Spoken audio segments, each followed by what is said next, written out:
Barangay LS 97.1 Forever. Mga kwento ng pag-ibig, kwento ng pag-asa at mga kwento ng buhay dito sa Barangay Love Stories. Love Stories.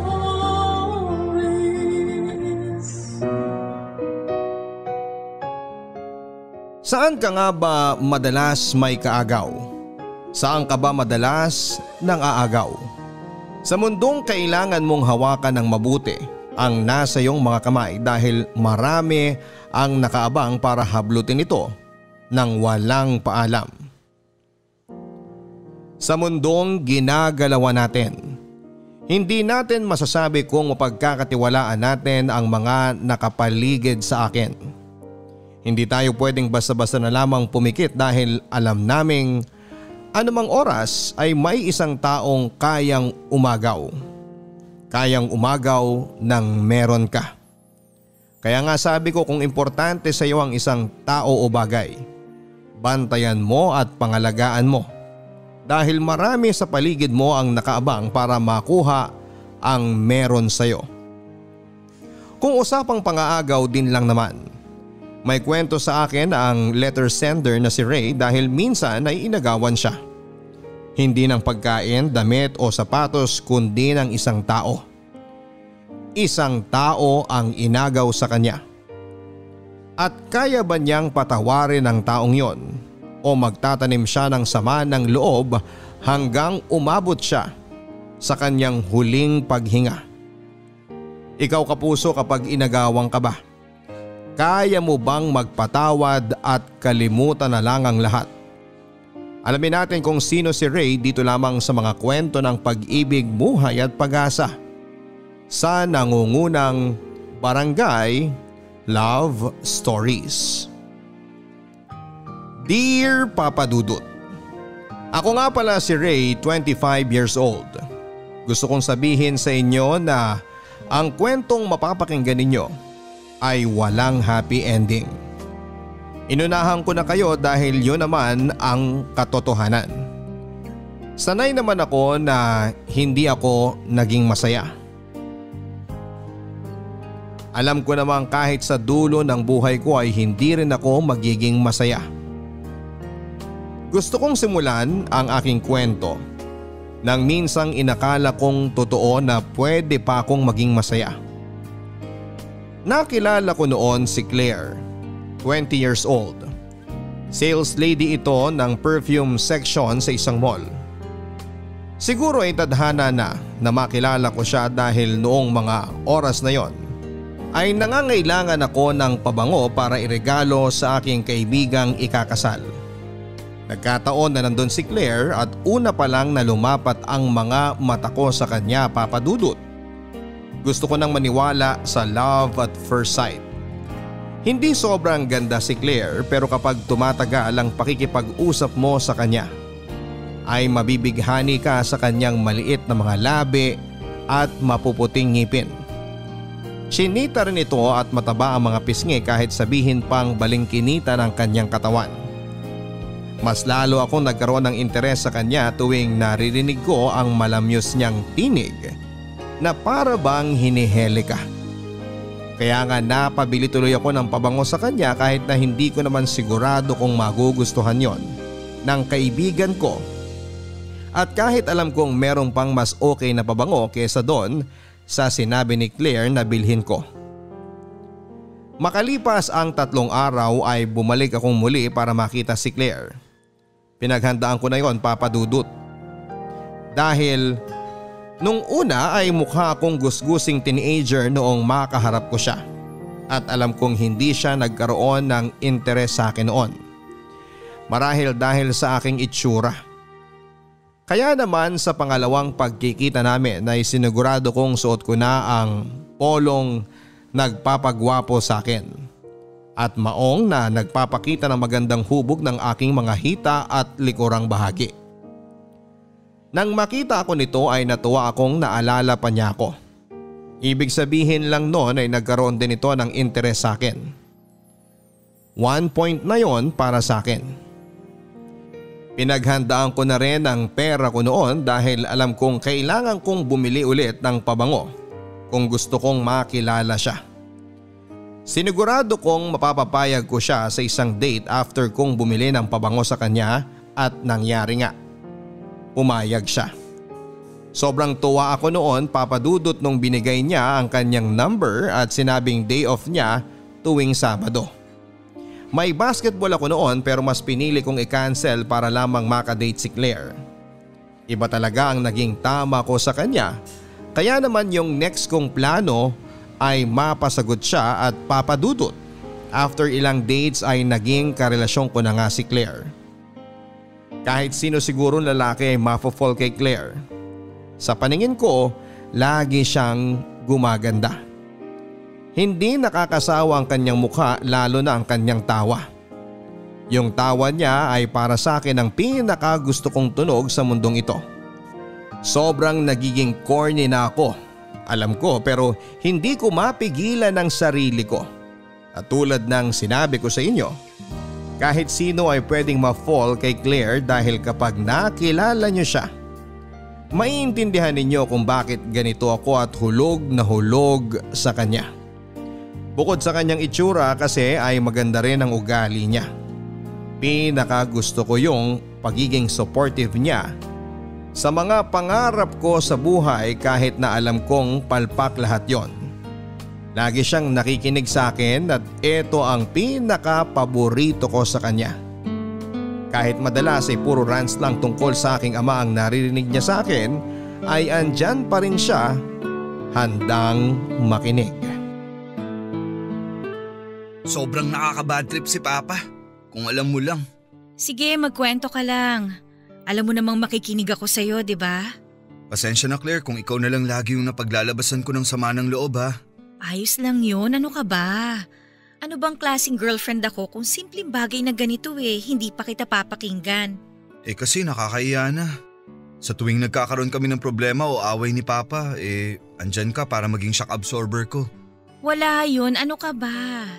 Mahal kita, kaya makikinig ako sa'yo. Napakaswerte ko sa'yo. Yung mga kaibigan ko kasi banas na sa akin Ayaw nang makinig. Sawa na sa rants ko kay Papa. Ako, hindi ako magsasawa kasi nga mahal kita. Kaya mas lalong minamahal kita kasi ganyan ka. O ano naman bang ginawa ng tatay mo ngayon? Kagabi, kinatok ako ng kinatok. Tinatanong sa akin kung saan ko raw nilagay yung mga damit ni Mama. O ano naman ang gagawin niya sa mga damit ng mama mo?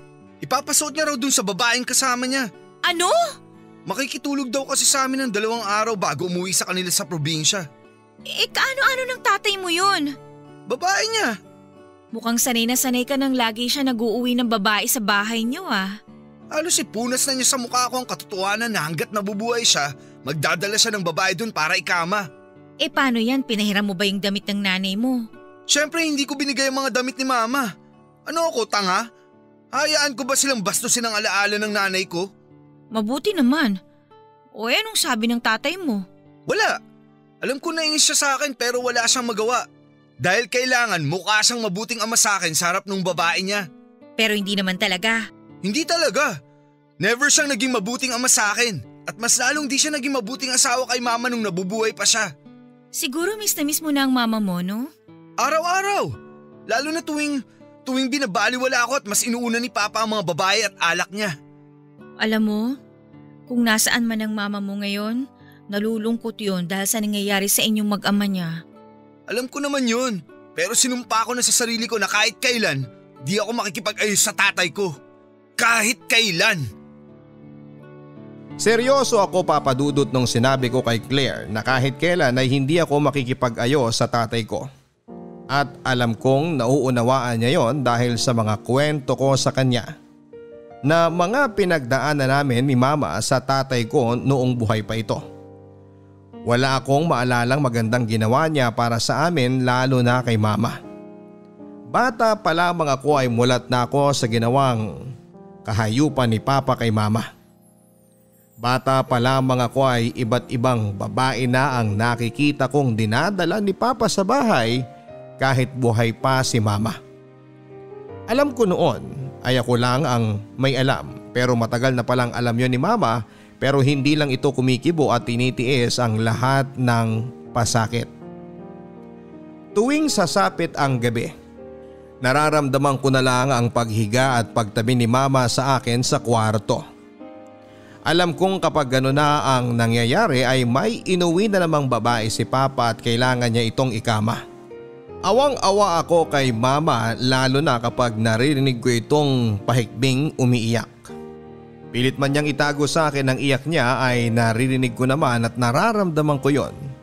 Lalo na kapag yumuyog-yog ang kanyang mga balikat.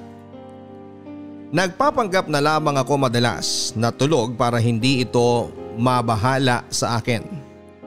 Hanggat maaari, Papa Dudut, ay gusto ko siyang umiyak lang ng umiyak dahil sabi ng teacher ko noon, nakakatulong ang pag-iyak para mailabas ang sama ng nararamdaman. Hanggang ngayon nawala na si mama sa piling namin. Nambababae pa rin si papa at mas lalong lumala dahil sobra na siyang malaya.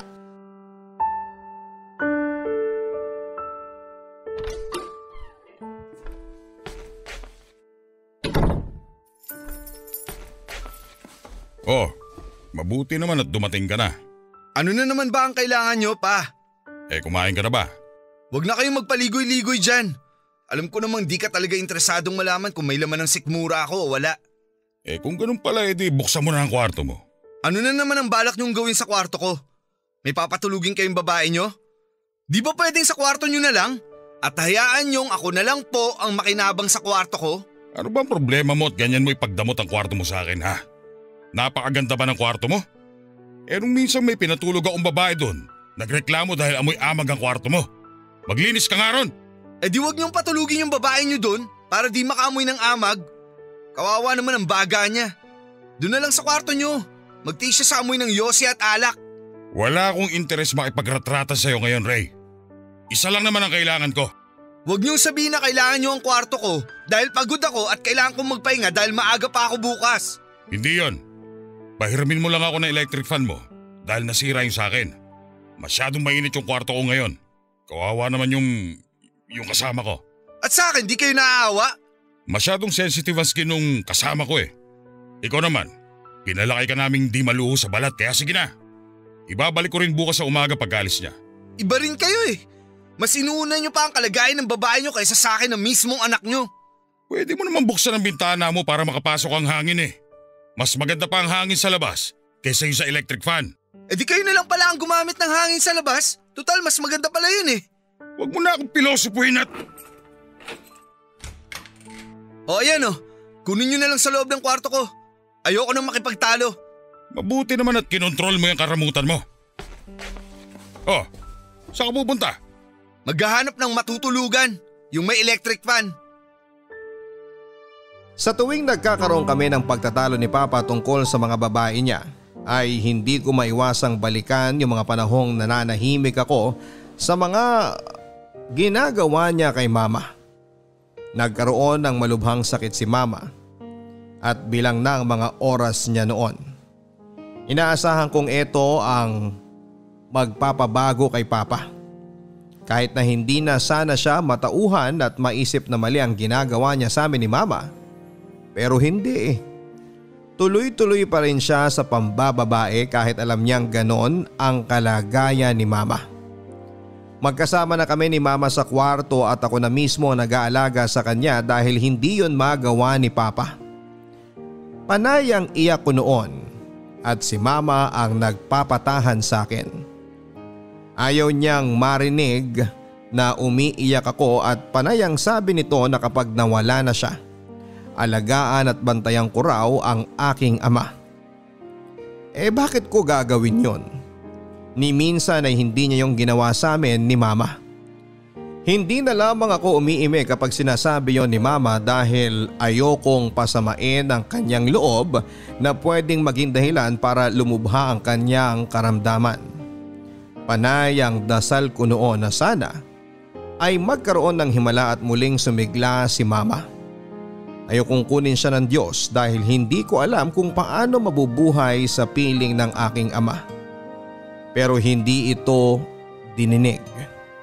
Marahil Papa Dudut ay mas magiging mabuti ang buhay ni Mama sa langit kesa sa bahay namin at talo pa ang impyerno dahil sa mga ginagawa ni Papa. Namatay si Mama nang hindi man lang naranasan ang pagmamahal ni Papa. Dito ako sumumpa na kahit na anong mangyari ay hindi ko patatawarin si Papa. Dito rin ako sumumpa na gagawa ako ng paraan para gawing miserable din ang buhay niya tulad ng ginawa nito sa amin ni Mama.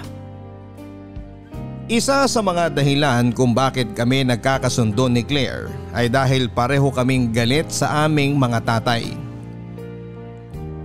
Hindi rin kasundo ni Claire ang kanyang ama at magkasama rin sila sa isang bahay habang ang ina nito ay nasa probinsya at kasama ang dalawang kapatid ni Claire.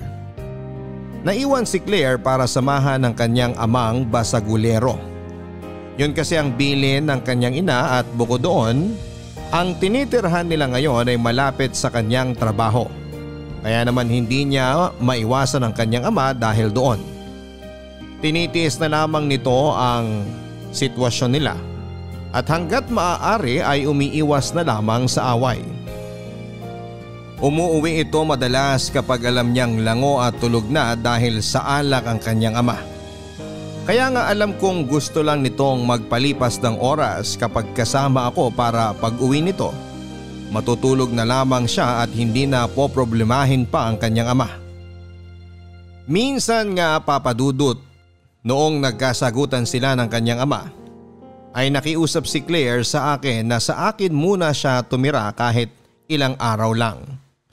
Kailangan niya lang daw ng matutuluyan. Ayoko sana noon papadudot at gusto kong mag-hotel na lamang kaming dalawa pero naisip kong wala rin akong sapat na pera dahil maliit lang ang kinikita ko sa aking trabaho. Ayokong sa bahay siya pumunta dahil ayokong mapakilala siya sa aking ama. Hanggat maaari papadudot ay gusto kong ilayo ang mga nagiging espesyal na tao sa buhay ko sa aking ama. Hindi deserve ng tatay ko na ipakilala ko sa kanya ang mga taong nagbibigay sa akin ng saya. Pero wala na kasi akong magagawa noon lalo na noong nakita kong tuloy-tuloy ang pag-iyak ni Claire. Pumayag ako at inuwi siya sa bahay. Tinaon kong wala si Papa pero nagkamali ako. Pagkarating namin ni Claire sa bahay ay andon si Papa at nasa sala. Nagbabasa ng dyaryo habang umiinom ng beer. Nakakapanibago at wala siyang kasamang babae at isang beer lang ang tinutungga nito.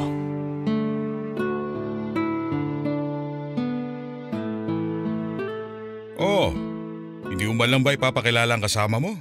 Ray? Anak? Pagod po kami at gusto na namin magpahinga. Ano ba yung sabihin mo lang kung sino siya bilang respeto sa akin na ama mo at may-ari ng bahay na to? Bakit? Ako ba nirespeto? Ray, ayos lang. Good evening po. Ako nga po pala si Claire. Kaibigan mo ba tong anak ko? Girlfriend po niya ako. Ay talaga, pinatulan mo to? Oo, biro lang. Ako nga pala si Nestor. Pwede mo akong tawagin Tatay Nestor kung gusto mo. Bilang karelasyon mo naman pala itong anak ko. Claire, huwag mong gagawin yun. Huwag mong intindihin niyang si Ray. Ganyan lang talaga yan. Masyado yatang nai-insecure sa akin palibasa mas gwapo akong lalaki kaysa sa kanya. Napakaganda naman ang tawa mo. Kaya siguro baliw na baliw tong si Ray sa'yo, no? Naku, hindi naman po. Pero salamat po sa papuri. May kamukha kang artista pero hindi ko maalala. Artista? Ako po? Parang malabo naman po yun. Naku, teka. Panahon ko pa yun baka hindi mo na naabutan. Teka, ilang taon ka na nga ba? 20 years old po.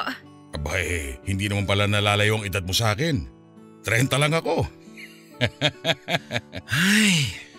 Tignan mo tong si Ray kapag nagbibiro ako sa edad ko, masyado siniseryoso Kaya mas marami na yung guhit sa noo kaysa sa akin. Mauna na po kami, pa. Aba teka lang, kung kailan naman maganda na yung usapan masyado ka naman nangangati pumasok sa kwarto mo Sa bagay, sa tagal ba namang hindi nalilinis nun, mangangati ka talaga. O ikaw Ray, magpalit ka ng kubrekama at punta ng unan ha, para hindi naman nakakahiya rito kay Claire. Tignan mo nga ang kutis niya oh.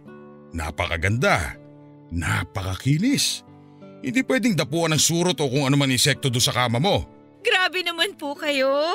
Marami naman po akong peklat sa katawan ko. Hindi naman po talaga ako makinis. Tingnan mo na Ray, hindi ka marunong mag-alaga ng babae. Bakit nagkakapeklat tong si Claire? Ay naku, hindi naman po niya kasalanan yun. Aba kahit na. Dapat bilang karelasyon ay inaalagaan ka niya. Kung ako lang tong si Ray, sisiguraduhin kong mag-aaral ako ng karate. Uy, bakit naman po? Para karatiin ko yung mga lamok na dadapo sa balat mo.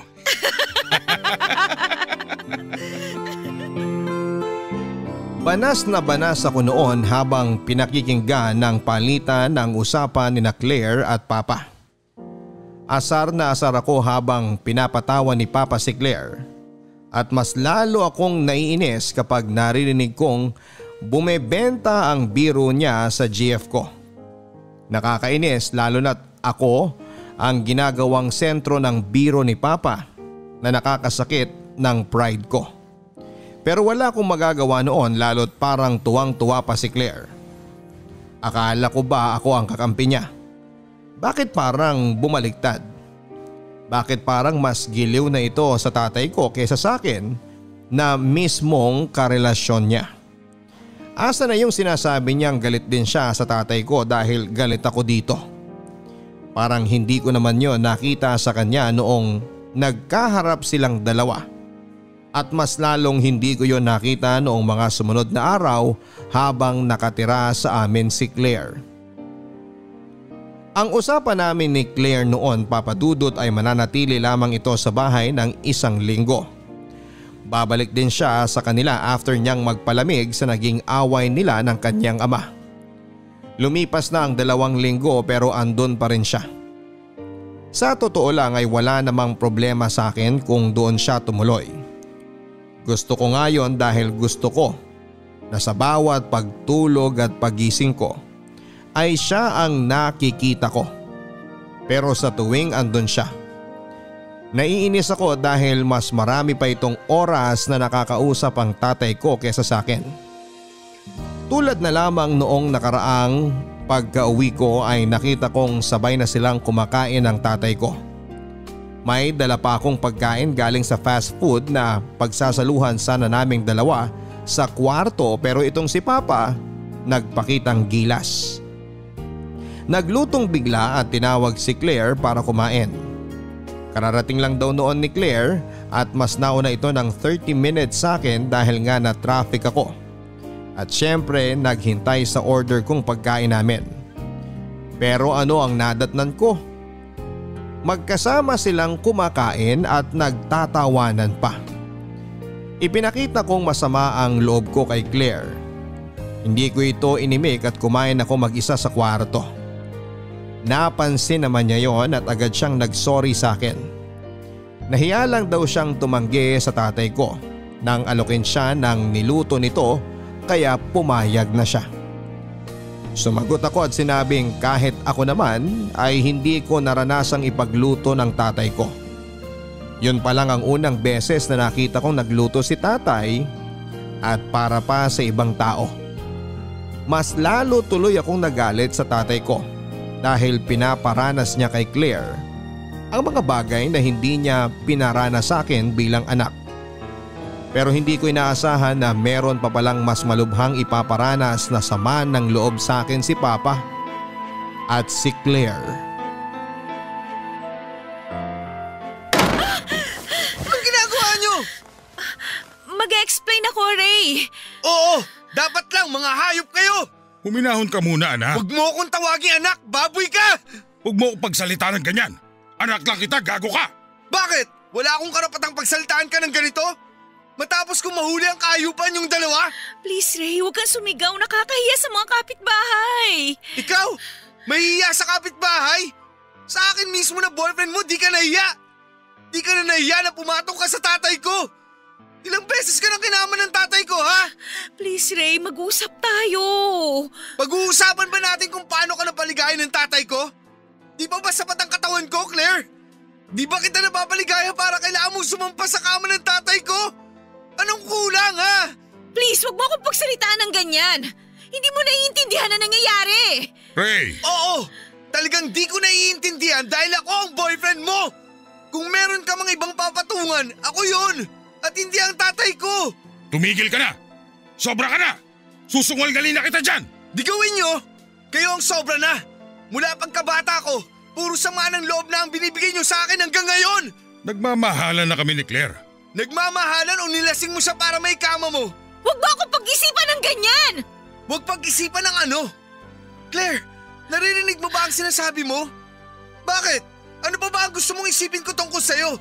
Matapos kong mahuli kang nakaubad At nakapatong sa akin. Oo, alam namin yun. At sana alam mo rin na tapos na kayo. At ikaw ang magsasabi na tapos na kami? Parte ba yun ang pagiging ama mo? Dahil ako na ang mahal niya at hindi na ikaw. Kaya tanggapin mo na lang na tapos na kayo. Hanggat di si Claire ang… Tapos na tayo, Ray. Tama si Nestor. Siya na talaga ang mahal ko.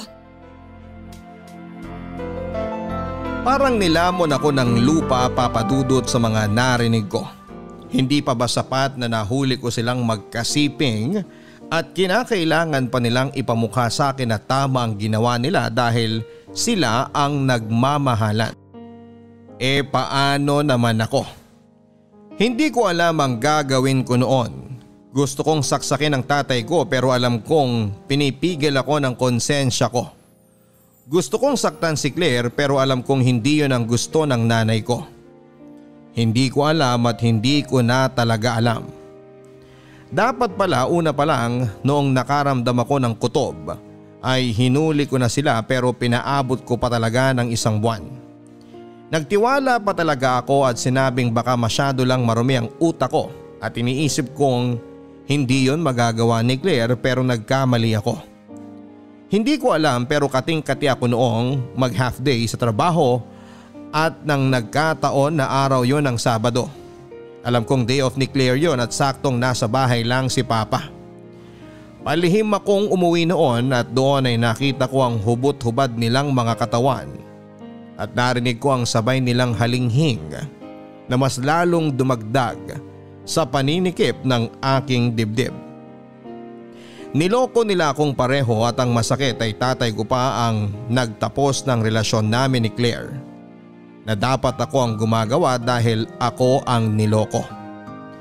Sobrang sama ng loob ko noon at hindi ko alam ang gagawin. Buong araw akong nasa labas dahil ayokong umuwi ng bahay. Ayokong makita sila. Hindi ko alam kung paano sila haharapin.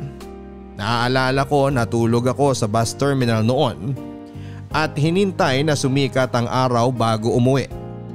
Nadatnang ko sila sa bahay at hinihintay ako. Kinausap ako ni Claire at sinabing seryoso na raw ito sa desisyon na hiwalayan ako. Mahal na raw niya ang tatay ko. Hindi ako umiimik noon at tumango na lamang. Tapos na kami ng babaeng inakala kong magbibigay sa akin ng totoong saya. Paano na ako? Paano na ulit ako? Ginawa kong miserable ang buhay ko, Papa Dudut, dahil sa mga nangyari. Gabi-gabi akong lasing at madalas ay hindi na ako nakakapasok sa trabaho. Kaya naman tinanggal ako at wala na akong pakialam. Ganito ang naging epekto ng ginawa kong pagmamahal at pagtitiwala sa maling tao. Sobrang sakit ng ginawa nila.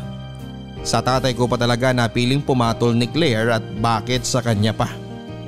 Alam niya kung ano ang problema ko sa ama ko pero bakit pinatulan pa niya? Bakit inibig pa niya? Mas lalong hindi nakatulong sa pinagdadaanan ko ang pagtira ni Claire sa bahay. Nakita ko na lang sila ni Papa na magkasamang pinapasok ang mga gamit ni Claire sa bahay. Nahihiya silang pareho na nahuli ko ang kasinungalingan nila ng ganong paraan. Hindi rin nila alam ang sasabihin sa akin. Ang kakapal ng mga mukha nila. Paano nila ito nagawa sa akin? Hirap na hirap ako noon na harapin sila. Wala akong trabaho noon kaya wala rin akong ibang pupuntahan. Alam nila yon kaya naman magkatulong sila sa bahay para kahit papaano ay mapuna ng mga pangangailangan ko tulad ng pagkain at kung ano-ano pa. Pinagluluto nila ako na makakain ko, siguro ito ang paraan nila para humingi ng pasensya sa mga nagawa nila. Tinatanggap ko naman yon, hindi dahil gusto ko kundi kailangan ko. Walang-wala ako noon, Papa Dudut. Kahit pride ko ay kailangan ko nang lunukin at hayaang kunin ang mga ibinibigay nilang tulong sa akin, tulad ng pang-araw-araw kong pagkain at iba pa. Si Claire na rin na naglalaba ng mga damit ko. Hinahayaan ko siyang gawin yon bilang pambayad sa ginawa niya sa akin. Sabi ko na lang sa sarili ko na noong panahon na yon, na oras na makabawi ako at makatayo akong muli ay pinapangako kong lalayo ako sa kanilang dalawa at hindi na magpapakita pa. Asahan nilang habang buhay ko silang hindi mapapatawad kahit ito pa ang maging dahilan para mapunta ko sa impyerno.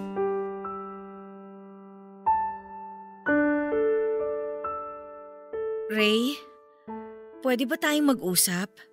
Hindi. Ray naman, please. Ano ba ang kailangan mo, Claire? Papasakitan mo na naman ba ako? Hindi. Wala ka bang ibang mapagkwentuhan kung gaano ka napapaligayan ng tatay ko? Please naman, hayaan mo muna akong… O baka naman may iba ka pang lalaki bukod sa tatay ko, ano? Wala akong panahon sa mga panlalait mo. Gusto ko lang naman maintindihan mo na tapos na tayo. Claire, alam ko na yan. Alam na alam. Di mo na kailangang ulitin pa. Di ako tanga. Ang ibig ko lang sabihin, dahil tapos na tayo, baka naman pwedeng magkapatawaran na tayong dalawa. Seryoso ka ba dyan sa sinasabi mo? Sa tingin mo ganun kadali yun? Alam kong hindi madali pero kailangan nating gawin dahil nasa isang bahay na lang tayo. Huwag kang mag-alala. Kapag nakabangon ako sa ginawa nyo, aalis din ako rito. Di mo na kailangan ipilit yung pagpapatawad na yan dahil di ko yan ibibigay sa'yo. Kung hindi mo man maibigay ngayon pero sana balang araw, oo. Maghihintay ako at gagawin ko ang lahat para mapatawad mo ko. Gusto ko na balang araw maintindihan mo ko. Hindi kita mapapatawad. At mas lalong di ko maiintindihan kung bakit sa dinami-rami ng lalaki sa mundo, tatay ko pa ang pinatulan mo. Sinubukan ko namang pigilan pero… Sinubukan? Kung sinubukan mo, wala sana tayo sa ganitong sitwasyon. Alam ko at mali ko yon. Natukso ako. Buti alam mo. Masyado akong naging marupok sa pag-aalaga at pag-aasikaso niya. Mga bagay na hindi ko naranasan sa tatay ko. Tatay naman pala ang hanap mo eh. Bakit di mo nalang ginawang tatay ang tatay ko? Bakit kailangan patulan mo pa siya? Yun naman talaga ang plano ko eh. Gusto ko nung una maging tatay siya pero nung tumagal, iba na yung naramdaman ko. Napamahal na ako sa kanya at ganun din siya. At paano ka nakakasigurong mahal ka rin niya? Nakinig ka ba talaga sa mga kwento ko sa'yo dati tungkol sa kanya? Alam kong nagbago na siya at alam kong mahal niya ako. Akala mo lang yun! Hindi na kita pipiliting maniwala. Ikaw na rin ang kusang makakaalam nun dahil nasa iisang bahay kayo ng tatay mo.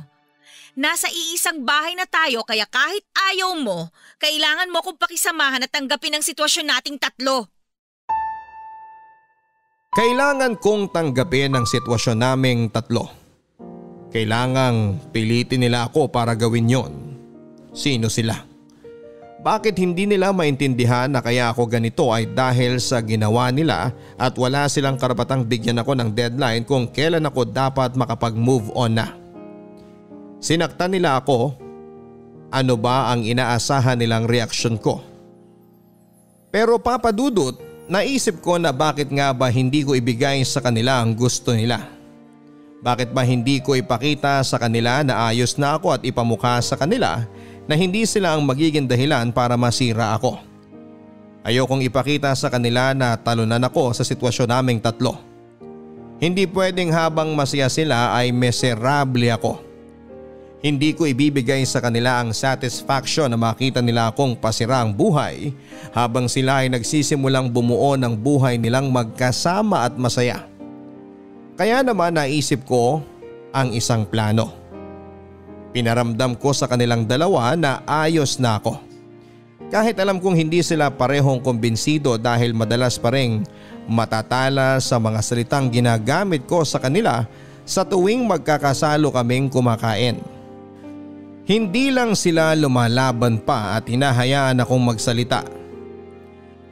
Nasa huli ay pagsisisihan ko dahil ang plano ko ay ipakita sa kanila o magpanggap sa harapan nila na ayos na ako para lang isalba ang natitira kong pride.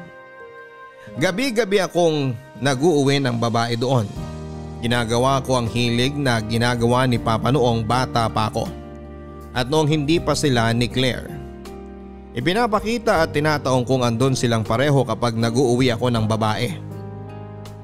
Kung paano ako harapin ni Papa noong nagdadala siya ng babae noon, ganon din ang ginagawa ko sa kanya. Ihiram ako ng electric fan, damit ni Claire para sa babaeng patutulugin ko doon. Makikipagpalit ako ng kwarto at kung ano-ano pa. Hindi sila lumalabang pareho. Alam kong nagpapasensya lang sila at alam nilang ginagawa ko lang yon para pasakitan sila, lalo na si Claire. Isa sa mga dahilan ko kung bakit ako nag-uuwi ng babae doon ay dahil gusto kong makitang magselo si Claire. Sa ganoong paraan ay baka mabawi ko siya. Iniisip ko pa rin kasi na nagkamali lang siya sa tatay ko at ako pa rin ang mahal niya. Pero hindi yon nangyari. Kahit na ilang babae pa ang naiuwi ko, wala na talagang pakialam si Claire sa akin. Wala na.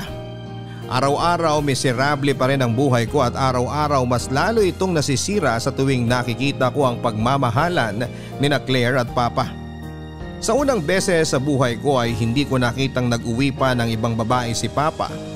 At sa unang beses sa buhay ko ay nakita kong nagmahal na ito. Mahal niya si Claire, ramdam ko. Isang bagay na pinagdamot nito sa aking nanay noong nabubuhay pa siya. Kaya naman mas lalo akong nagalit sa aking ama. Ray anak, pwede ba tayo mag-usap? Hindi. Kibuin mo man lang sana ako anak. Nahihirapan ako sa sitwasyon natin. At ako hindi. Patawarin mo na sana ako. Kami ni Claire. Ang kapal naman ng mukha mo para hilingin sa akin yan. Alam kong hindi madali. Kailan ba naging madali ang lahat para sa akin? Bata pa lang pinaranas mo na ang hirap sa akin. Sa amin ni Mama. Tapos ngayon gumawa ka ulit ng bagong magpapahirap sa akin? Di ka pa nga nakakabawi sa mga kasalanan mo sa amin ni Mama. At eto ka ngayon, nagdagdag ka na naman ng bago. Alam kong malalim na ang sugat na binigay ko sa inyo ng mama mo. At kung pwede lang baguhin ang lahat, babalik ako sa dati para humingi ako ng tawad sa nanay mo at… Tawad lang? Kung babalikan mo ang nakaraan, hihingi ka lang ng tawad sa nanay ko? Di mo man lang ba susubukang ayusin ang relasyon nyo at ang pamilya natin? Oras na rin siguro para malaman mo ang totoo. Ano pa ba ang totoo bukod sa pagiging gago mo at masamang tao? Sabihin mo na lahat ng gusto mong sabihin, pero sasabihin ko pa rin sa'yo ang lahat. Siguraduhin mo lang na ikakatuwa ko yung sasabihin mo dahil kung hindi… Hindi ko totoong minahal ang nanay mo. Sige, dagdagan mo pa ang galit ko sa'yo. Pinilit lang kami ipakasal ng magulang namin dahil pinikot ako ng nanay mo. Di ako naniniwala sa'yo. Walang ganyang sinabi sa akin si Mama. Dahil ayaw niyang masira ang tingin mo sa kanya at naiintindihan ko yun. Sa tingin mo, bakit siya magtitiis sa piling ko kung alam niyang wala man lang siya naging kasalanan?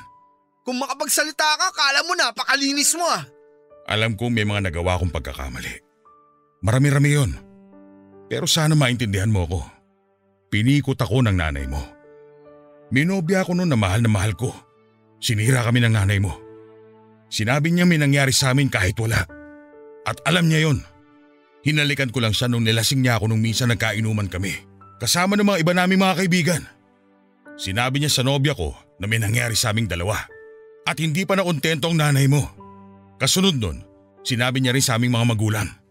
Wala akong kakampi nun, Ray. Lahat sa nanay mo naniwala dahil babae siya. Sa tingin nila, siya ang nadihado. Pero sa totoo lang, ako ang naging biktima. Di ako naniniwala sa'yo. Ikaw na napakademonyo mong tao. Ginagago mo ba ako? Kahit tanungin mo pa sa mga lolo't lola mo ang lahat. Sila ang nakakaalam ng totoo. Dahil matapos ang sapilit ang kasal namin, inamin niya ang totoo sa mga magulang naming dalawa. Kahit sa dati kong nobya. Pero huli na, kasal na kami. Galit na galit ako nun sa kanya. At pinangako kong gagawin kong miserable ang buhay niya habang magkasama kami. At yun ang ginawa ko habang nabubuhay siya. Nakalimutan ko magpatawad, Ray. At alam kong nadamay ka dahil doon. Umalis ka na sa harapan ko! Hindi kita pipiliting maniwala pero yun ang totoo.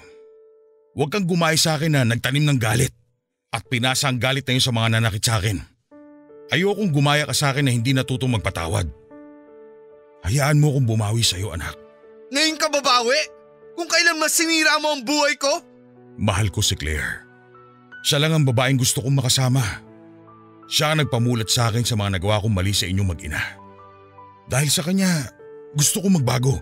Nakakasama ng loob na sa ibang tao ka pa kumuha ng dahilan para magbago. Samantalang ako mismo na anak mo. Andito ako lagi pero di ka pa rin nagbago. Hindi ko mapigilang umiyak noon, Papa Dudut. Sobrang sama ng loob ko sa aking ama. Bakit hindi ako ang naging dahilan ng pagbabago niya? Bakit kailangang may pumasok pang ibang tao sa buhay namin bago siya mag-decide na magbago? Sobrang nakakasama ng loob. Imbes na mapatawad ko siya at maintindihan ang pinagmula ng masamang ugali niya, ay mas lalo ako nagtanim ng galit at sama ng loob. Mas lalo kong piniling huwag magpatawad at gawing miserable ang buhay nilang dalawa habang nabubuhay ako. Habang nabubuhay silang pareho. Hindi ko alam, Papa Dudut, kung kakampi ko ba ang langit sa gagawin kong pagganti kina Claire at Papa. Dahil isang araw ay nahuli ko si Claire at may kausap. Nanay pala niya ang kausap niya noon. Akala ni Claire ay umalis na ako. Wala rin ang tatay ko noon dahil namamalengke ito. Iba talaga ang pinagbago nito mula nang naging sila ni Claire, kaya mas lalo akong nainis. Pero natuwa ng mga oras na yon dahil may mga gamit na akong bala laban sa kanilang dalawa. Magagawa ko na ang plano kong maghiganti dahil sa naging usapan ni na Claire at ng kanyang ina. Nalaman kong panay pala ang hingi ni Claire sa tatay ko mula sa pensyon nito at ibang pinapasok sa maliliit na negosyo, at ang nakikinabang ang ina nito at ang dalawang anak niya sa probinsya na nung una ay sinabi niyang mga kapatid niya. Narinig ko din na ginagamit niya lang ang tatay ko para may pangsustento sa kanila, at lahat yon ay nakarecord sa aking cellphone, at lahat yon ay handa kong iparinig sa aking tatay oras na makauwi na ito. Akala mo walang tao, no? Ray? Grabe ka makipag-usap sa nanay mo. Nandito ako sa labas ng kwarto nyo pero rinig na rinig ko ang mga sinasabi mo. Mabuti na lang at nilakasan mo yung boses mo. Na-record ko tuloy ang lahat. May mga anak ka pala sa probinsya? Akala ko ba kapatid mo ang mga yon? Ray, mag-usap tayo please kung ano man yung narinig mo. Kung ano man ang narinig ko, lahat yun andito sa cellphone ko. Na-videoan ko ang usapan nyo. Huwag mo ko isusumbong sa tatay mo, please. Kasi ano, matitigil ang sustento sa'yo. Grabe ka rin. Manggagamit ka pala. Di ko naalatayan sa'yo dati nung tayo pa. Paano hindi mo mahahalata wala kang ang maibigay sa akin? Puro burger sa kanto ang nililibre mo sa akin. Sa tingin mo mabubuhay ako noon at ang mga anak ko sa probinsya? Ayun, lumabas din ang totoo. Oo nga pala, binivideo ko pa rin to ah. Demonyo ka rin pala, no? Tulad mo? Aba oo. Anong gusto mong gawin ko? Aminin mo lahat. Tigilan mo ang pag-video ng usapan na to at sasabihin ko sa iyo lahat. O sige, o yan, go. Oo, aaminin kong ginagamit ko lang ang tatay mo para may pangsustento ako sa mga anak ko. Wala siyang alam tungkol dito. May butas sa puso ang bunso ko at hindi sapat yung kinikita ko sa mall para masustentuhan ang mga gastusin sa ospital. Bakit di ka na lang lumapit sa akin? Bakit kailangan pumasok pa sa eksena ang tatay ko? Dahil wala ka namang maibigay sa akin, Ray! Kung nagsabi ka lang, edi gumawa ako ng paraan. Paano ka makakagawa ng paraan? Yung kakarampot na sahod mo, pambayad lang ng kuryente at pamasahe mo lang ang nakakayanan. Tapos mag-iilusyod kang tulungan ako? Kung gano'n naman pala, di sana una pa lang di mo na ako pinatulan kung alam mong wala naman pala akong pera. Akala ko nung una may pera ka. Sino ba naman kasing bibili ng mga mamahaling pabango sa loob lang ng 3 araw? Anong gusto mong isipin ko? Bakit di mo pa ako iniwala nung nalaman mong di ko kayang ibigay sa'yo ang perang kailangan mo? Kasi nabanggit mong may pera ang tatay mo. Kaya ba… Kaya ako nagpanggap na may problema kami ng tatay ko sa bahay para patuloyin mo ako dito at makilala ko ang tatay mo. So planado mo ang lahat ng to? Pati ang paibigin siya? Kasama yun sa plano. Hindi ako magsisinungaling. Paano mo nasisikmurang gawin to, Claire? Lahat kaya kong sikmurain para sa mga anak ko. Minahal mo ba ako? Akala ko. Ang tatay ko?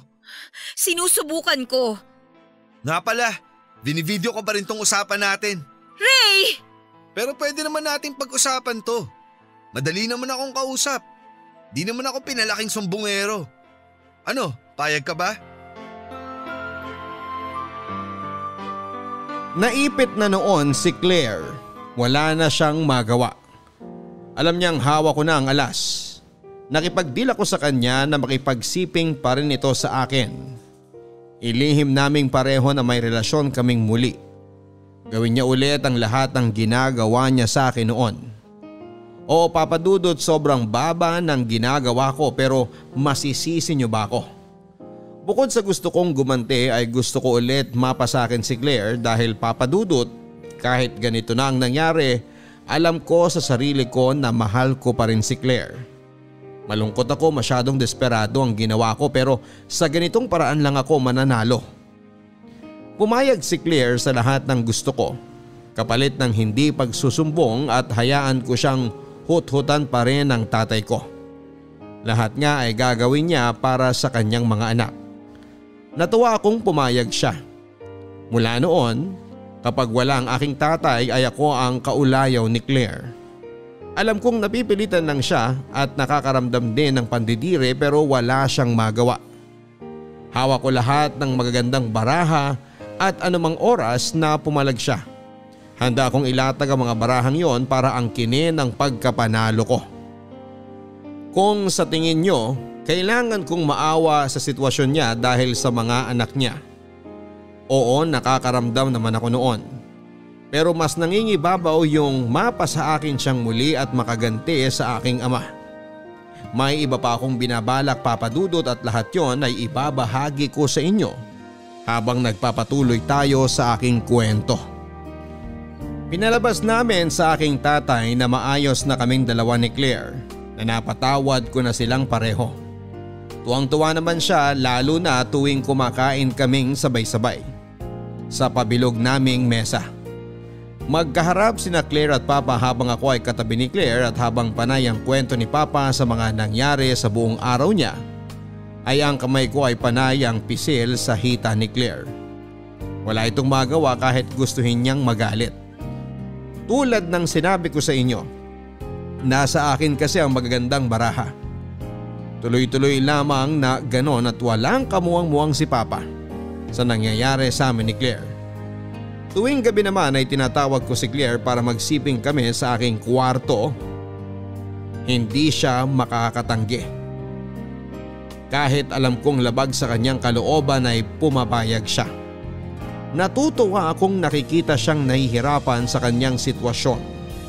Kulang pa ito sa ginawa nila sa akin, humanda pa sila sa iba kong gagawin. Inayaan ko si Claire na kumuha ng pera sa tatay ko. Sa ganong paraan ay nakakaganti na rin ako kay tatay dahil habang nauubusan siya ng pera, hindi niya rin namamalayan na niloloko lang pala siya ng babaeng yon. At kasama ako sa panlolokong yon. Hindi na matanggal ang ngiti ko habang unti-unti kong nakikita ang pagbagsak nilang dalawa. May dahilan pala lahat ng nangyari sa akin at ngayon ay inaani ko na ang lahat ng mga naging hirap ko noon. At kung hirap lang din ang pag-uusapan, si Claire ay mukhang susuko na sa hirap. Isang araw ay kinausap ako nito. Hindi na raw niya kaya, Papa Dudut, ang ginagawa namin. Gusto na niyang itigil na namin ang ginagawa namin dahil hindi na umano tama. Natawa na lamang ako. Siya pa talagang nakaisip na hindi tama ang nangyayari. Anong akala niya sa ginagawa niyang panghuhot-hot sa aking ama? Gawaing pangsanto? Nakakatawa talaga siya. Nakikiusap siya na magkapatawaran na kami at tumigil na raw ako sa pagganti dahil hindi na niya maibabalik ang dati. na kahit ituloy ko ang pamimilit sa kanya na makipagsiping sa akin ay hindi nito mababago ang katotohanan na hindi niya ako minahal at hindi niya ako kayang mahalin. At dahil doon ay mas lalo akong nag-init at nagalit. Nasaling ang pride ko, Papa Dudut, pero hindi ko yon pinakita sa kanya. Ayaw kong magmukhang talunan kaya naman ngumiti lamang ako. Hindi niya inaasahan ng ngiting yon kaya naman muli itong nagsalita at nakiusap. Nahayaan na lang siyang subukang mahalin ng tatay ko. Nangako siya sa akin na oras na gumaling lang ang anak niya ay titigilan na niya ang kahihingi ng pera sa tatay ko at aayusin na niya ang relasyon nilang dalawa. Maawa raw ako sa anak niya. Natawa akong muli. Talaga bang mabuti siyang ina? Talagang ginagamit pa niya ang anak niya sa sitwasyon na siya naman ay may gusto. Pumayag akong itigil na namin ang ginagawa naming dalawa. Natuwa siya at hindi niya alam na may iba pala akong plano.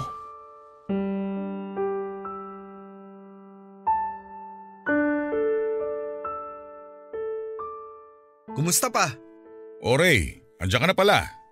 Teka at maluluto na tong afritada. Di ba paborito mo to? Mechado ang paborito ko. Ganun ba? Pero sana mapagtiisan mo na to ha. Inaral ko mula sa internet tong afritada eh. Nagpatulong ako kay Claire kagabi bago siya matulog. Oo nga, yun din sabi niya sa akin bago siya matulog sa tabi ko. Ha?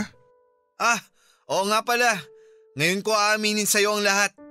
Bumalik na pala sa akin si Claire, pero palihim nga lang. Anong sinasabi mo? Ayun, mahal pa rin daw niya ako eh. At nagsisisi siyang iniwan ako. Wag ka namang gumawa ng kwento anak. Pwede mong itanong sa kanya kung gusto mo. Pero kung ako sa'yo, bakit pa ako maniniwala sa isang babaeng pumapatol sa mag-ama, di ba? Mahal ako ni Claire. Mahal niya lang ang bulsa mo. Hindi totoo yan. Nakailang libo na ba siya sa'yo? Sa pagkakaalam ko, mas marami ka pang naibigay na pera sa kanya kaysa sa amin na mag-ina mo. Huwag na natin ibalik yung nakaraan. Hindi ba't sinabi ko naman sa'yo na pinagsisisihan ko na yon? Pagsisisihan mo rin kapag nalaman mong pineperahan ka lang ni Claire para mapagamot niya ang anak niya. May anak si Claire? Mga anak! May mga anak si Claire at isang ina na binubuhay niya sa probinsya. Salamat sa pensyon at negosyo mo. Ayan, malapit na silang maging malusog. Hindi. Gawa-gawa mo lang yung kwento na yan. Hindi ako naniniwala. Kung ayaw mong maniwala, pwede mo naman siyang kausapin. At kung di siya aamin, pwede ko namang ipanood sa iyo yung video na kinuha ko habang kausap niya ang nanay niya at usapan naming dalawa. Ewan ko na lang kung paniwalaan mo pa siya. Hindi ko alam kung bakit ginagawa mo to. Ginagawa ko to para maramdaman mo yung hirap na naramdaman ko noon. Akala ko ba napatawad mo na ako? Bakit kita papatawarin? May dahilan ba para patawarin kita? Nagbabago na ako. Nagbabago ka para sa babae mo at hindi para sa akin. Ang importante nagbabago ko. Sinusubukan kong ayusin ang mga pagkakamali ko. Huli na! Mali ang paraan at dahilan mo para ayusin ang mga pagkakamali mo. Sana ako yung nakita mong dahilan para magbago pero hindi! Yung babaeng yun pa ang napili mo! Mahal ko si Claire. Nestor. Ayun! Nandito na rin naman pala siya eh oh. Eh di siya na lang magsabi sa'yo ng lahat-lahat. Nakakapagod magsalita eh. Pwede bang ikaw na, Claire? Ray, anong sinabi mo kay Nestor? Lahat-lahat. May dadagdag ka pa ba? Nestor, makinig ka. Totoo ba lahat ng sinabi sa akin ni Ray? Na may mga anak ka at ginagamit mo lang ako para buhayin sila? Hindi mo ba ako mahal, Claire? Isang tango ang nakita kong ginawang pag-amin ni Claire. Sapat na yon para mapangiti ako. Habang nagsisigawan silang pareho ay pumasok na ako sa aking kwarto para kunin na ang mga hinanda kong damit. Aalis na ako. Pinaghandaan ko talaga ang araw na yon. Oras na malaman ng aking tatay ang lahat ay aalis na ako. Hanggang sa paglabas ng bahay ay naririnig ko silang nagtatalo. Galit na galit ang tatay ko at sa tingin ko ay narinig ko pang sinampal niya si Claire na mas lalong nagpasaya sa akin. Hindi na ako nagpaalam pa sa kanila. Wala akong balak na gawin yon. Tapos na ang misyon ko. Ang gawing miserable ang buhay nilang pareho. Sa ngayon ay nasa malayo na ako at pinili ko ring wag nang makipagbalita pa sa kanila. At tuluyan ng kalimutan na maging parte ng buhay ko ang dalawang yon. Hindi pa rin ako buo at alam kong matatagalan bago mawala ang galit sa puso ko. Hindi ko pa rin sila napapatawad na dalawa at itutuloy ko ang pangako kong wag yon ibigay sa kanila. Dahil sa kanila ay nasira ang buhay ko at dahil sa kanila nakagawa tuloy ako ng hindi maganda. Kung nasaan man sila, hiling ko na sana ay katulad ko rin silang punong-puno ng galit at sakit para maintindihan nila kung bakit ko yon nagawa sa kanila. Alam kong mali ang nagawa ko, Papa Dudut, pero tao lamang ako. Nasaktan ako, nahirapan at masisisi niyo ba ako? Maraming salamat sa pagbasa at pag-unawa ng aking liham. Ako ang inyong kabarangay forever, Ray. Kailan nga ba darating ang panahon na makakayanan na ng isang taong punong-puno ng sakit at galit ang magpatawad? Totoo bang oras lang ang kailangan bago maghilom ang lahat? Sa naging kalagayan po ni Ray ay may pag-asa pa kaya siyang umahon mula sa pagkakalunod niya sa sarili niyang galit? May pag-asa pa kayang makita niya na hindi sa lahat ng pagkakataon ay kailangan niyang bitbitin ang galit sa kanyang puso dahil siya lang mismo ang mabibigatan dito? Ray, kung nasaan ka man ngayon, gusto kong sabihin sa iyo na hindi mo deserve ang nangyari sa iyong pamilya, lalong-lalo na ang pinagdadaanan mo sa iyong ama. Kasunod nun, hindi mo din deserve ang lokohin ng isang babae matapos mong ibigay sa kanya lahat ng kaya at lahat ng meron sa iyo. Pero Ray, oras na para bitawan mo ang naging puot mo dahil sa huli, ikaw lang din ang mabibigatan at mahihirapan sa pagbitbit niyan sa bawat lugar na pinupuntahan mo. Totoong mahirap magpatawad, pero sana ay mahanap mo balang araw sa puso mo na magpatawad hindi lang sa mga taong sinaktan ka, kundi pati na rin sa iyong sarili. Hanggang sa muli mga kapuso, ako po si Papa Dudut sa mga kwento ng pag-ibig, buhay at pag-asa dito sa Barangay Love Stories number 1. Mga kwento ng pag-ibig, kwento ng pag-asa at mga kwento ng buhay dito sa Barangay Love Stories.